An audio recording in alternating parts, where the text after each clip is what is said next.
Good morning student. आज हम देखने जा रहे हैं हिंदी व्याकरण। हिंदी व्याकरण में सबसे पहले हम देखने वाले हैं मुहावरे। तो भाषा की कुछ शब्द प्रयोग विशेष अर्थ प्रकट करते हैं, इसलिए मैंने कुछ वाक्य दिए हुए हैं। जैसे कि 1 नंबर, भारतीय सैनिकों ने शत्रु को मुंह तोड़ जवाब दिया। 2, सिंह शिकार पर टूट पड़ा।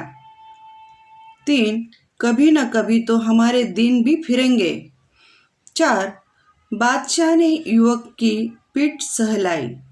इन वाक्यों में जहाँ पर अंडरलाइन किए हुए वो शब्द देखिए, जैसे कि मुंह तोड़ जवाब देना, टूट पड़ना, दिन फिरना और पीठ सहलाना। इन वाक्यों पर थोड़ा सा ध्यान दीजिए।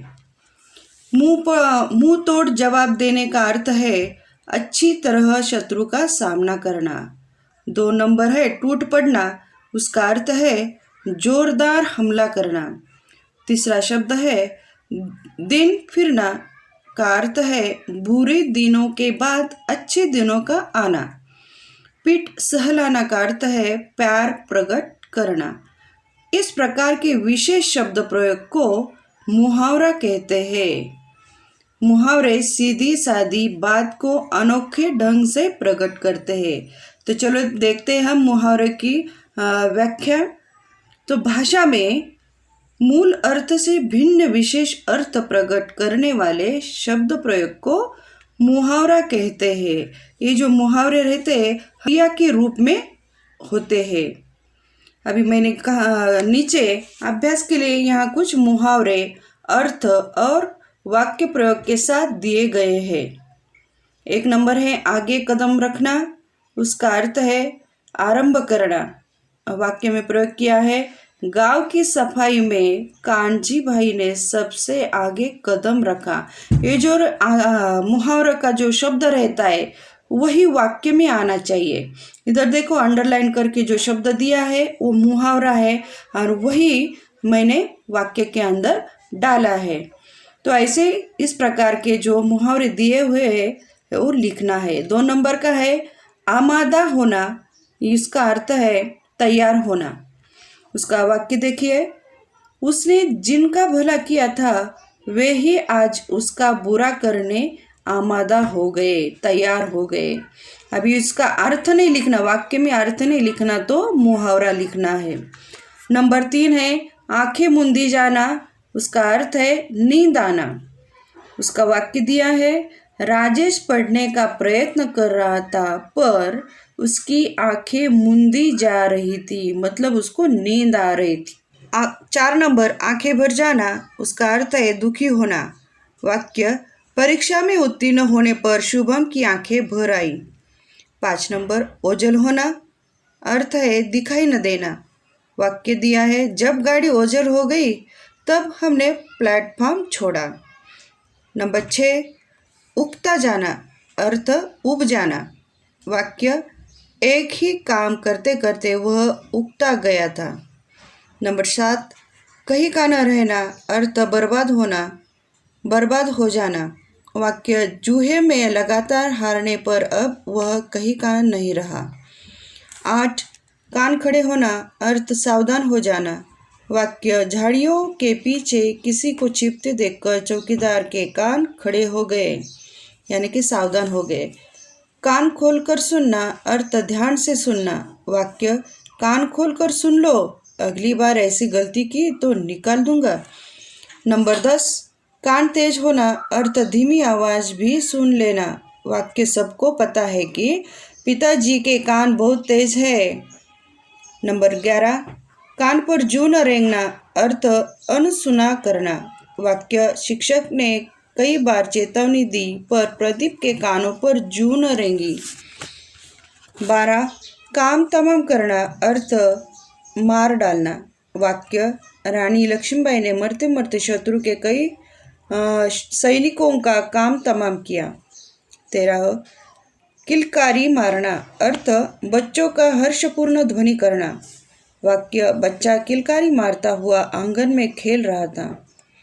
14 खरी खोटी सुनाना, अर्थ बुरा भला कहना।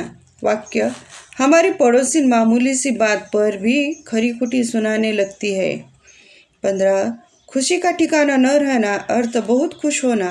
वाक्य परीक्षा में सर्वप्रथम आने पर राजेश की खुशी का ठिकाना न रह गया। 16 गले लगाना अर्थ प्रेम पूर्वक मिलना। वाक्य भरत को आता हुआ देखकर श्री राम ने दौड़कर उसे गले लगा दिया। 17 घर का न घाट का अर्थ कहीं का न होना। वाक्य है क्रोध में घर छोड़ देने पर अब वह न घर का न घाट का। 18 घुल मिल जाना अर्थ घनिष्ठता उत्पन्न होना, अभिन्न बन जाना। वाक्य कुछ ही दिनों में मैं अपने नए सहपाठियों से घुल मिल गया। चने के झाड़ पर चढ़ना उसका अर्थ है झूठी प्रशंसा करना। वाक्य मैं समझ गया कि मतलबी दोस्त तुझे चने के झाड़ पर चढ़ा रहे हैं। 20 चुस्त दुरुस्त रखना उसका अर्थ है स्वस्थ रहना रखना। वाक्य व्यायाम से शरीर चुस्त दुरुस्त रहता है। 21 जी जान से प्रयत्न करना उसका अर्थ है पूरी तरह कोशिश करना। वाक्य है प्रथम श्रेणी में उत्तीर्ण होने के लिए मैंने जी जान से प्रयत्न किया।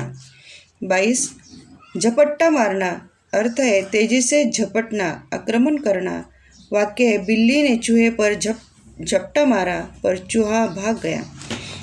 23 ठग लेना अर्थ है धोखा देना। वाक्य है बातों में फंसाकर किसी ने पिताजी को ठग लिया। 24 ठंडा होना उसका अर्थ है मर जाना। वाक्य अमरनाथ की यात्रा में गए कुछ यात्री रास्ते में ठंडे हो गए यानी कि मर गए। तरस जाना अर्थ पाने के लिए व्याकुल होना। वाक्य है माँ बेटे का मुंह देखने के लिए तरस रही थी। दम घुटना अर्थ है अत्यधिक कष्ट होना, हवा की कमी से अच्छी तरह सांस न ले लेना। वाक्य है भीड़ इतनी थी कि मेरा दम घुटने लगा। 27 दाद देना उसका अर्थ है प्रशंसा करना। वाक्य बढ़िया गाने पर श्रोताओं ने गायक को खूब दाद दी। 28 दावा पेश करना उसका अर्थ है अधिकार देना। वाक्य उस जमीन पर कई लोगों ने अपना दावा पेश किया। अभी आगे के जो 29 से लेकर 42 तक जो मैंने मुहावरे दिए हैं उसका अर्थ और वाक्य देख के लिखना है। और ये आगे के पेज के ऊपर का जो 43 से लेकर 54 तक मैंने जो दिए हैं वो भी लिखना है। आगे होमवर्क दिया है, मुहावरों का स्वाध्याय है, वो जोड़ियाँ मिलाना, कोष्ठक से सही चुनकर सामने लिखना, कोष्ठक दिए हैं मुहावरे में उचित मुहावरों का प्रयोग करके रिक्त स्थानों की पूर्ति करना, निम्नलिखित मुहावरों का वाक्य में प्रयोग कीजिए।